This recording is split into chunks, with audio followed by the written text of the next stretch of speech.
Rhianon Lovelace, pound for pound strongest woman in the world. Welcome to my YouTube channel. Joined here today by my little mayhem. Today's video is all about the evolution of my deadlift, how we got it up to the point that it was the biggest deadlift in the country. It's 5 deadlift world records, I think, at my peak. So yeah, it's been a pretty good journey. It's been fun going down memory lane. What many people don't know is before I came into strength sports, I actually suffered a really bad back injury. The type of injury that, one more injury to it and it was going to significantly alter my life in future. So when we went into powerlifting, obviously I kind of had that in mind. I decided to start off with sumo because it's a lot more protective of the lower back. It was going to, while my injury just healed, it was going to help protect the lower back and strengthen it. I was actually very scared of deadlifts when I first started. To think that I'd be where I am now is quite comical, to be honest, because yeah, deadlifts were definitely the thing that scared me the most. It's been an amazing journey, kind of watching it go from something that get to the point my hands were sweaty thinking about picking something up, didn't want to end up in hospital again, and watching that change from going to willing to attack anything really, it's just been a huge journey. So first off, it goes all the way back to 2015, my first powerlifting comp. Hope you enjoy, guys. So here we go, here's little Rhi in her first powerlifting comp right back at 2015.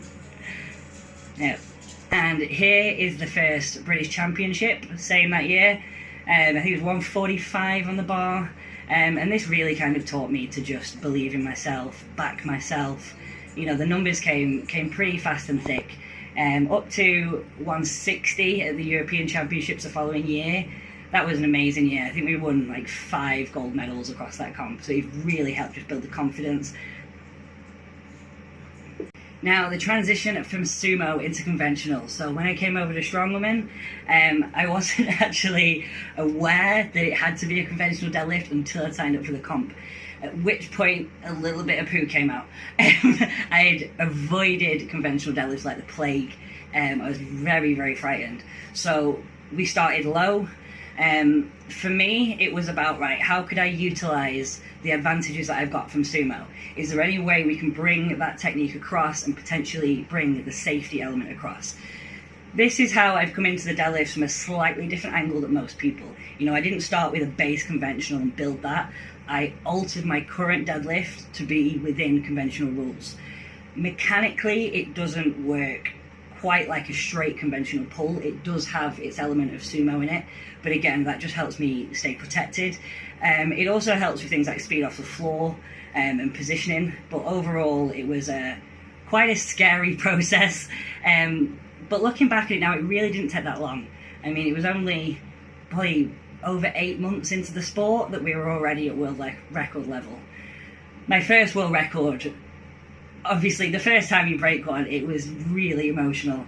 It was one of the first comps with my partner, and we really revved the engine to see what was there.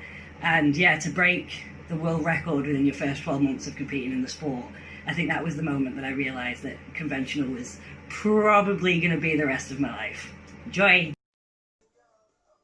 Here we go, my first world record. It's my first max conventional in a log and deadlift strongman comp, so we really did just try and rev the engine. This was the day I think a lot of confidence was built, and we realised that actually there's a big future here for my conventional deadlifts. Fast forward 12 months and we were already at 250. This was the first time I broke a double world record, so this was the first lightweight and middleweight world records for me. Again, at 50 kilos in 12 months, it was huge. The gains came really thick and fast.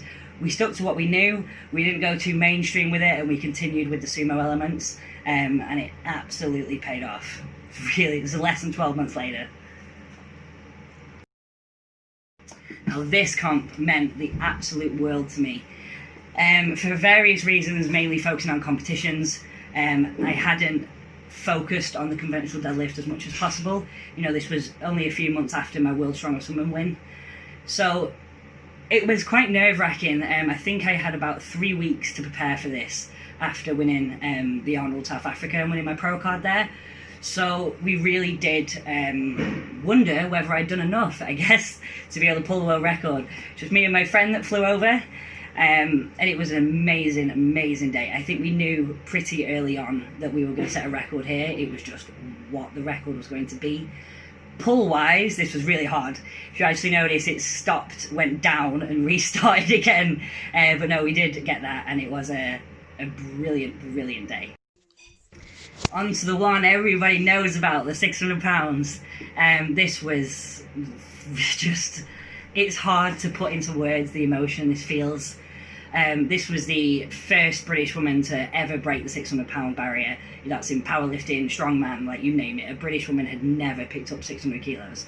So to go for that, not only as a lightweight, but as a junior, you know, you've always got that, have I bitten off a bit too much here? But we prepped incredibly, it was really calculated. We hit everything week in, week out. Again, it was a really, really hard pull. Getting it over my knee was really tough, but it was genuinely one of the most rewarding moments of my career. So there we have it, guys. I hope you enjoyed the video of the evolution of my deadlift. It's been amazing to go down memory lane and see how coming at something from a non-conventional point of view, excuse the pun, has actually resulted in something really, really special. My main job now as a coach is to go around and give out these tips, help people understand their pull and get the very best out of themselves. Any questions, you can always contact me at, give me a right, buddy, chaosstrength@gmail.com or www.chaosstrength.co.uk. All of our merchandise is on the website. Again, thank you all for the support. Don't forget to subscribe. Thanks, guys. My ears, the outside's the rugged sea, just a job for me, it's all I